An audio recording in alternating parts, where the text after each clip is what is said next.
আজ রাতে বিশ্বকাপের আরও একটি বিগ সেমিফাইনালে মাঠে নামছে ইংল্যান্ড এবং আর্জেন্টিনা। এই ম্যাচে কোন দল জিততে পারবে, অর্থাৎ কোন দলের জয়ের পার্সেন্টটা এগিয়ে, কোন দল বিশ্বকাপ থেকে বিদায় নিবে, সবকিছু আজকের এই ভিডিওতে জানাতে যাচ্ছি। সো সম্পূর্ণ অ্যানালাইসটা দেখে এরপরই কমেন্ট করবেন। বাংলাদেশ সময়সূচিতে আজ রাত ঘড়ির কাঁটায় 1টা বাজলে মাঠে নামবে আর্জেন্টিনা এবং ইংল্যান্ড, একটি লাতিন আমেরিকার দল এবং আরেকটি ইউরোপের দল। দুই দলের বিশ্বকাপের জার্নিটা ঠিক ভিন্নভাবেই কেটেছে, যেখানে গ্রুপ পর্বের ম্যাচে আর্জেন্টিনার একটা দাপট দেখতে পেলেও রাউন্ড অফ 16, রাউন্ড অফ 32 এবং কোয়ার্টার ফাইনালে আর্জেন্টিনা একটু চাপের মুখে ছিল। অন্যদিকে ইংল্যান্ড গ্রুপ পর্বের প্রথম ম্যাচে ক্রোয়েশিয়ার বিপক্ষে মাঠে নেমে 4-2 গোলের ব্যবধানে জয় তুলে নেয়। এমনকি গানার বিপক্ষে মাঠে নেমে ম্যাচ ড্র করে বসে ইংল্যান্ডের প্লেয়াররা। তবে নকআউট স্টেজে মেক্সিকো এবং নরওয়েকে হারিয়েছে ইংল্যান্ড। ইংল্যান্ডের নকআউট স্টেজের শুধুমাত্র একটি ম্যাচ এক্সট্রা টাইমে গড়েছে, অর্থাৎ নরওয়ের বিপক্ষে সর্বশেষ ম্যাচটি 120 মিনিট পর্যন্ত খেলেছে ইংল্যান্ড।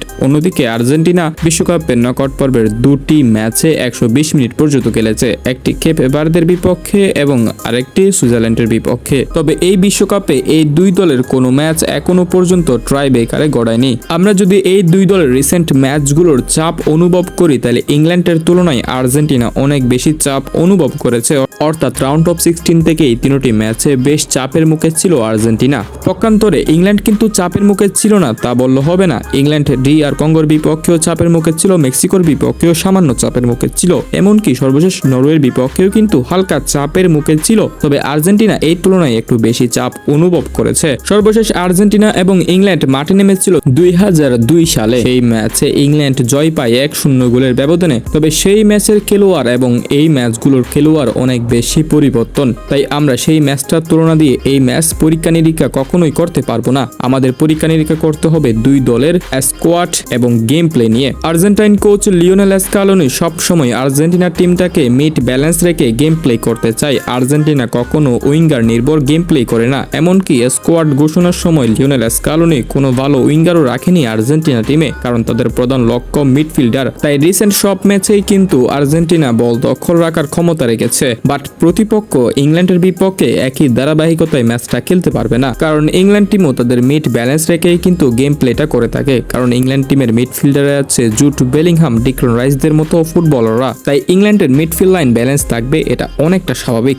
তবে ইংল্যান্ড টিমে গোল মেশিন হ্যারি কেইনও কিন্তু আছে, তাই এই বিষয়গুলো বিবেচনা করলে আর্জেন্টিনা এই ম্যাচে সবচেয়ে বেশি চাপ অনুভব করবে। মানে রিসেন্ট ম্যাচগুলোতে আর্জেন্টিনা যতটা চাপ অনুভব করেছে এর দ্বিগুণ চাপ কিন্তু এই ম্যাচে আসবে। এছাড়াও আর্জেন্টিনার এই ম্যাচে বড় চাপ আসবে ফুল ব্যাক পজিশনে। আর্জেন্টিনার রাইট ব্যাক এবং লেফট ব্যাক তুলনামূলকভাবে দুর্বল, আর তাদের প্রতিপক্ষ টিম ইংল্যান্ডে আছে বুকায়ো সাকাদের মতো উইঙ্গাররা। সো এমন উইঙ্গারদের আটকাতে হলে অবশ্যই ভালো ফুল ব্যাক দরকার, সেটাতে আর্জেন্টিনা বর্তমানে দুর্বল আছে। রিসেন্ট বেশ কিছু ম্যাচে আমরা তা লক্ষ্য করেছি, মিশরের বিপক্ষে একদম ছন্নছাড়া গেম খেলেছে এই ফুল ব্যাক পজিশন। আর এখন তো ইংল্যান্ডের বিপক্ষে ম্যাচ, এই ম্যাচে আরো বেশি চাপ আসবে এই পজিশনগুলোতে। লিওনেল স্কালোনি হয়তো মিড থেকে সবসময় ব্যালেন্স রাখতে চাইবে, যাতে ওই চাপটা ফুল ব্যাক পজিশনে না আসে। সো এই সকল বিষয়ে আপনি ইংল্যান্ডকে এগিয়ে রাখতে পারেন। তবে আর্জেন্টিনারও পজিটিভ দিক রয়েছে, আর্জেন্টিনার মিডফিল্ডারও কিন্তু ব্যালেন্সিভ মিডফিল্ডার। এনজো ফার্নান্দেজ বেশ কিছু লং বল দিতে পারেন, ম্যাক এলিস্টার নিজের কাছে বল দখলে রেখে খেলতে পারেন,